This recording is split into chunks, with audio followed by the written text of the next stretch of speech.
The Labour Party general election push today was about green energy, but it got off to a really bad start because the Labour Party leader, Keir Starmer, used a private jet.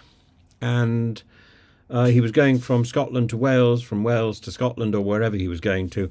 It's a subject of debate, particularly regarding the environmental implications and whether he offsets carbon emissions. It's a common strategy to do so, used to mitigate the environmental impact of activities like air travel, and it justifies the use of private jets, and it's a complex issue because private jets produce significantly more carbon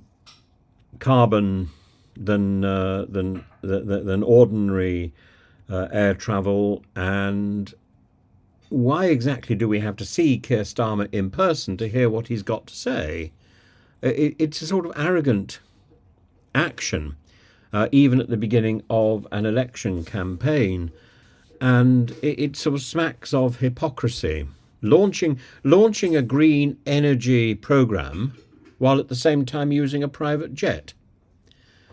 He talks of the massive power, the massive prize, maximising Scotland's influence on the world stage, and that this investment in Scotland with this sort of green energy initiative will be something that will happen within the first few days of Labour's administration.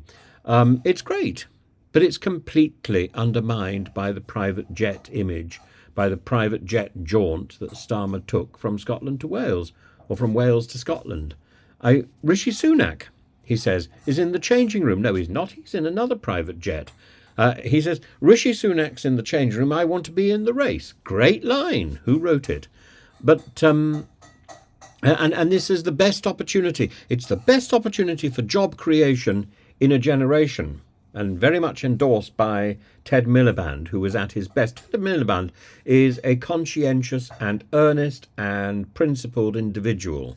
I remember bumping into him on many an occasion, and I like him. But I'm not sure that enlisting Keir Starmer to put this forward rather than doing it himself adds that much more credibility to the story, because he hasn't got a place to cite this great Energy GB initiative. There's no clear statement about where it's going to be. In the same way as there's no clear statement of exactly how Keir Starmer offset his carbon generation. And while it may mitigate some of the environmental impact, it doesn't eliminate the emissions themselves produced by the flight, does it? The effectiveness of offsetting also depends on the quality and the credibility of the projects which are funded in order to offset that, and we don't know what they are. The use of private jets by politicians can be seen, I think, on the one hand as essential to get them from one place to another, but it's also contradictory to their proclaimed environmental commitments.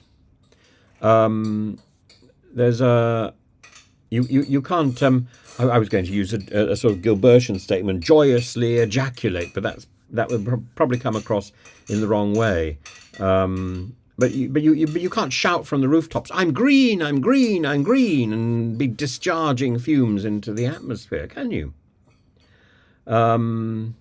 Symbolic actions matter in politics, and leaders must be scrutinised to see whether or not their actions align with the public statements that they are making, particularly when it comes to environmental issues. It comes down to this, doesn't it? That Starmer wants to be convenient rather than consistent. And comparing the emissions from a private jet to a commercial flight, that provides context, doesn't it? Private jets have a higher carbon footprint per passenger than commercial flights. Why didn't he take a commercial flight? This is all about convenience, and it's somehow eliding over the principle of transparency. And political leaders, they would say they need to balance the one against the other. I would say they actually need to set an example. And there are plenty of ways. He could have used some sort of television interface. He didn't need to be there. And Ted Miliband could have done that show just as well on his own. And it would have been better coming from Ted, because he would have been more committed, more on the ball than Keir Starmer. I don't think we needed Keir Starmer there. And the policy itself, it's going to be funded by a higher tax on oil and gas, which no doubt will then be passed on with higher prices at home. And in turn, it's going to undermine the North Sea oil and gas employment. So the economy, a body blow, says John Swinney, to the Scottish economy, devastating communities across the northeast, unless, of course, this instrument is going to be cited in the northeast, and the Labour Party is going to encourage workers from one company to moonlight in another, or to abandon one company and be taken on by... That's not a very good Labour practice, is it? This whole thing is riddled with holes. It's like a colander, and the and setting sail of the Jumblies, or indeed witches in Macbeth, who traditionally sailed in a colander. I think the reference is there at the beginning of Shakespeare's play, and that was in turn a reference to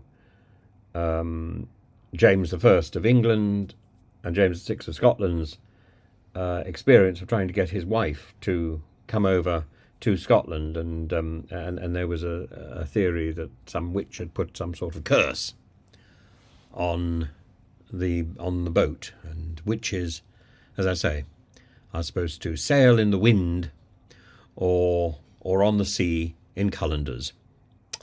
I think the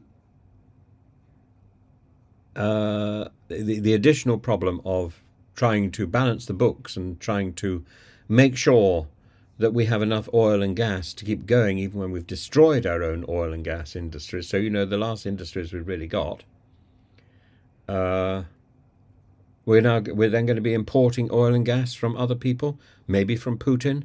It just seems so insecure, even if it's riddled with good intentions. The road to hell, after all. Clearly followed in a colander, but nevertheless, with good intentions, it's still the road to hell.